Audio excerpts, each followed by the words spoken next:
All right, it was. I thought we had a good work day. Wednesday really big emphasis on third down situations. Trying to introduce red zone. Continuing to get a 2-minute situation. Rolling today. It was good to see guys competing.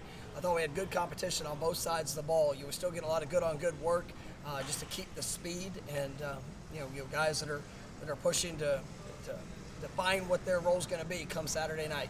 And I think we had great competition. It's good to see some guys that have been banged up, that have been out there, back out there. I thought Darion Williamson made a couple really nice plays today. You see his just his growth and potential that he has. Cam McDonald really did some good things. Seeing him back in action after being out for a little while, but I thought it was a good work day, and there's still some things we're going to have to clean up, as we get into tomorrow and Friday. But I like the continued progression. I do want to make an announcement today. Unfortunately, we have a young man. Stephen Dix is going to be out for the year.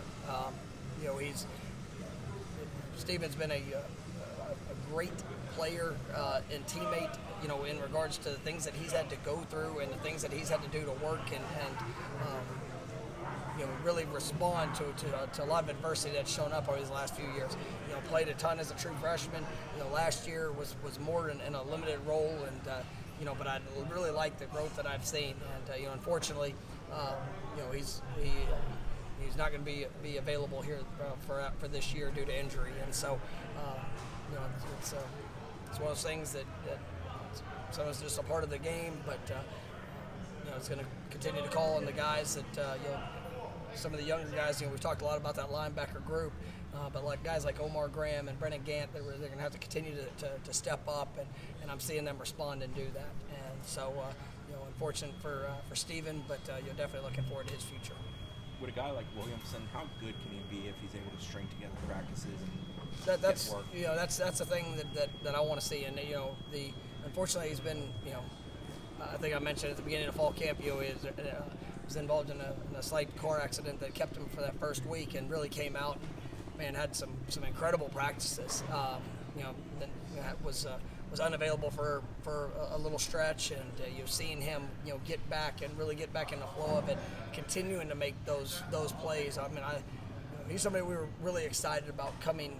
Whenever we got him, whenever we signed him, but we knew there would be a process in his growth, and just the things that we think he's capable of doing. He's starting to put on display, and he's an incredibly hard worker. You see the just overall improvement in his ball skills. You see, just the strength that he's been able to develop, how strong of a runner he is. He was great with the ball in his hands, but I thought he's provided glimpses of that, but we need the consistency. Had a couple of plays today. How's he doing in the acclimation process? Yeah, he's doing great. It was. I know we talked about it, a few weeks ago, just how hard that transition is to come in, after camp's already started, a weekend, newcomer, but he has a lot of experience, and I thought he was a guy that absolutely flashed today, with more opportunities and a chance to impact. What that's going to look like on Saturday, we'll see, but defensively and in special teams, he's really putting in a lot of work to prepare himself to be able to get out there and play. So I liked watching him compete today. You mentioned the competition on the offensive line on Monday. What have you kind of seen from them this week, and what are you looking for on Saturday? It's been a good week. There's we try to throw a lot on them here, especially in week one.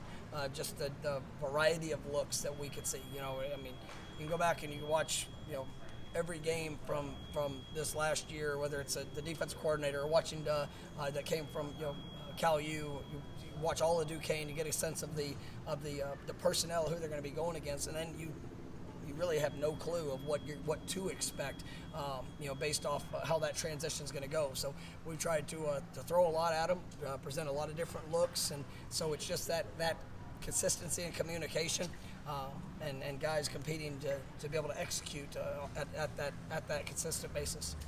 Do you have an ideal number of rotation for wide receiver? You probably don't want to play 9 consistently. No, but guys that can impact, and to be able to keep guys playing at an elite level throughout the course of the game. We want want to play with tempo. We want to be able to play fast. And if you're snapping the ball 85 times, and all of those guys that are in the rotation, have an impact on special teams as well. I mean, I think you got a chance to really be a very solid group. And yes, you're going to have guys that emerge as go-to guys, but ultimately, I mean, you're going to be a go-to guy when the ball's coming to you. So you have to be on point. You have to be be focused on those little things and details. And you got to make plays when you get the opportunity. In my coaching career, I'd say probably closer to 7 that's real. I mean, but if we have 9 and some guys can help in different phases, so be it. That's not a bad thing. So you might have, and you probably think you will, going into this game, guys that aren't necessarily able to that will be on the field for you. I would absolutely. I fully expect that. Just and you never know how it's going to play out, but I feel very confident in the depth that's been developed in that group and the way those guys are working. And now with whatever the opportunities are, they're going to get a chance to show exactly who they are and what they're all about. And guys will get more and some guys will get less. Last one. One guy who wasn't on the depth chart on Monday was Ja'Kai Douglas. I guess how's he done this preseason? Is someone who's capable of helping out with it? Ja'Kai's done a great job. Just in his growth. Playing receiver, getting into the backfield.